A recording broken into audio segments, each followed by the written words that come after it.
Assalamualaikum warahmatullahi wabarakatuh. Kembali lagi bergabung dengan mata kuliah Matematika Diskrit. Hari ini kita akan membahas tentang fungsi, fungsi komposisi, dan fungsi khusus. Nah, sebelumnya, disclaimer, semua template dan gambar yang ada pada video ini merupakan hasil karya yang saya unduh dari dunia maya.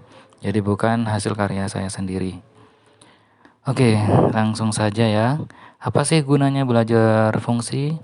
Nah, di buku Rinaldi Munir sudah dijelaskan. Yang pertama yaitu kalau misalkan kita bertanya berapa lama waktu yang dibutuhkan komputer untuk mengeksekusi sebuah program, nah ini bergantung dari ukuran masukan. Nah, di sini masukannya itu berupa matrik ukuran berapa, seperti itu. Sehingga semakin besar matriknya, maka waktu program akan semakin besar juga. Seperti itu. Itu salah satu contohnya. Oke, langsung saja ke definisi sebuah fungsi. Berdasarkan definisi 3.13, misal A dan B adalah sebuah himpunan, maka relasi biner dari F dari A ke B merupakan fungsi jika setiap anggota A dihubungkan dengan tepat satu anggota dari B. Jadi di situ ya, kata kuncinya adalah setiap anggota A dan tepat satu di B. Sehingga kalau misalkan kita gambar sebuah diagram seperti di sebelah kanan tersebut, terlihat bahwa ada domain, ada fungsi, terus ada kodomain, terus ada daerah ring. Contohnya misalkan A adalah himpunan mahasiswa STK IPB Gari Lumajang, manakah dari pemetaan berikut yang merupakan fungsi? Misalkan yang A, setiap mahasiswa memetakan NPM. Ya, karena setiap mahasiswa hanya punya satu NPM. Yang B, setiap mahasiswa memetakan nomor HP-nya. Ini bukan sebuah fungsi karena ada mahasiswa yang punya dua atau lebih nomor. Ada juga yang banyak nomor dan ganti-ganti. Nah, sehingga berikutnya untuk lebih memperjelas, di sana sudah saya tampilkan relasi dan fungsi serta hubungannya. Jadi untuk gambar yang sebelah kiri sendiri itu relasi tapi bukan fungsi. Yang tengah itu relasi dan bukan fungsi. Kenapa? Karena tidak semuanya A digunakan. Untuk yang gambar pertama, semua A digunakan, tapi ada satu yang tidak tepat satu. Ya. Sehingga untuk yang gambar terakhir ini adalah relasi dan fungsi, karena semua A dan tepat satu pasangan. Berikutnya yaitu tentang jenis fungsi berdasarkan bayangannya atau daerah petanya. Jadi yang pertama ini ada fungsi injektif atau fungsi satu-satu. Nah, ciri-cirinya di sini yaitu tidak ada anggota A yang memiliki bayangan yang sama. Berikutnya fungsi onto yaitu apabila semua anggota B merupakan bayangan dari satu atau lebih anggota A. Jadi anggota B semuanya terpakai. Yang terakhir yaitu fungsi korespondensi satu-satu atau bijektif. Di sini apabila satu-satu dan onto. Itu bisa dipelajari lagi ya. Berikutnya yaitu fungsi inverse. Fungsi inverse itu diperoleh dari fungsi bijektif. Jadi selain fungsi bijektif, tidak memiliki fungsi inverse. Simbolnya yaitu F pangkat negatif 1. Jadi misalkan ada A elemen dari A besar, B elemen dari B besar itu himpunan ya. Maka inverse dari B itu sama dengan A jika fungsi A sama dengan B.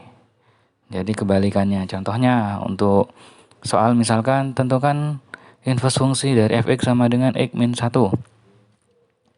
Nah, di sini harus kita periksa terlebih dahulu apakah fx sama dengan x min 1 ini bijektif. Kalau bijektif berarti memiliki inverse. Cara mencari inverse-nya yaitu kita misalkan fx itu sama dengan y, maka kita peroleh x min 1 sama dengan y, sehingga x sama dengan y plus 1. Nah, sehingga di sini inverse dari y itu sama dengan y plus 1. Berikutnya komposisi fungsi. Misalkan G adalah fungsi dari A ke B, F fungsi B ke C, maka komposisi F dan G dinotasikan dengan F bundaran G. Ini adalah fungsi dari A ke C yang didefinisikan oleh F bundaran G dari A sama dengan GA disubstitusikan terhadap Fx. Lihat gambar ya. Seperti itu. Contoh misalkan fx, x min 1, gx, x kuadrat plus 1, dan tentukanlah f bundaran g. Sehingga di sini f bundaran g maksudnya adalah gx masuk ke f. Sehingga diperoleh hasil tersebut. Berikutnya yaitu fungsi khusus. Pada fungsi khusus ini ada 4 fungsi khusus yang saya jelaskan di sini. Yang pertama fungsi floor dan ceiling ya. Fungsi atap dan fungsi alas itu. Nah, untuk siku bawah itu menyatakan bilangan bulat terbesar yang kurang dari atau sama dengan x, atau kita membulatkan ke bawah. Jadi misalkan fungsi floor dari 3,21 itu sama dengan 3 kayak gitu. Nah, fungsi atap menyatakan bilangan bulat terkecil yang lebih besar atau sama dengan dari x. Nah, di situ fungsi atap dari 3,21 itu sama dengan 4. Jadi kita bulatkan ke atas. Berikutnya fungsi modulo. Simbolnya atau notasinya adalah A modulo M. Artinya itu sama dengan pembagian bilangan bulat A dibagi M. Jadi sisanya, misalkan 25 modulo 7 itu sama dengan 4. Dari mana 4? Karena 7 kali 3 ditambah 4 sama dengan 25. Sisanya adalah 4. Contoh lain misalkan negatif 25 modulo 7 itu sama dengan berapa? Itu sama dengan 3. Dari mana? Karena 7 dikali dengan negatif 4, negatif 28 ditambah 3. Sehingga 3 adalah hasilnya. Berikutnya adalah fungsi faktorial, yaitu untuk sebarang bilangan bulat ya itu maksudnya, tak negatif dari n faktorial. N dilambangkan dengan n tanda seru ya. Definisinya seperti itu. Berikutnya adalah fungsi eksponensial dan logaritmik. Bentuk fungsi eksponensial seperti itu ya, bisa dibaca. Terus untuk fungsi atau bentuk pangkat negatif, a pangkat negatif n sama dengan 1 per a pangkat n. Untuk fungsi logaritmik di sini sama dengan y sama dengan a log x. Ini sama saja dengan x sama dengan a pangkat y. Berikutnya adalah fungsi rekursif.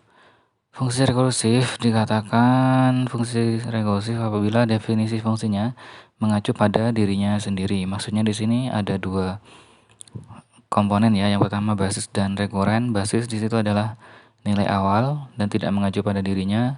Rekuren ini mendefinisikan berdasarkan dirinya.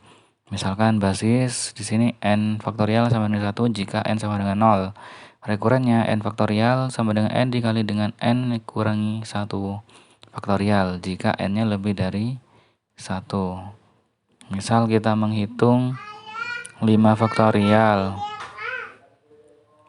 Berarti sama dengan 5 kali 4 faktorial. Sehingga hasilnya kita peroleh 120. Contoh lain dari fungsi rekursif adalah fungsi Fibonacci. Pada fungsi Fibonacci ada 2 basis. Oke, terima kasih. Kita akan lanjut memperdalam materi melalui mini game. Terima kasih. Assalamualaikum warahmatullahi wabarakatuh.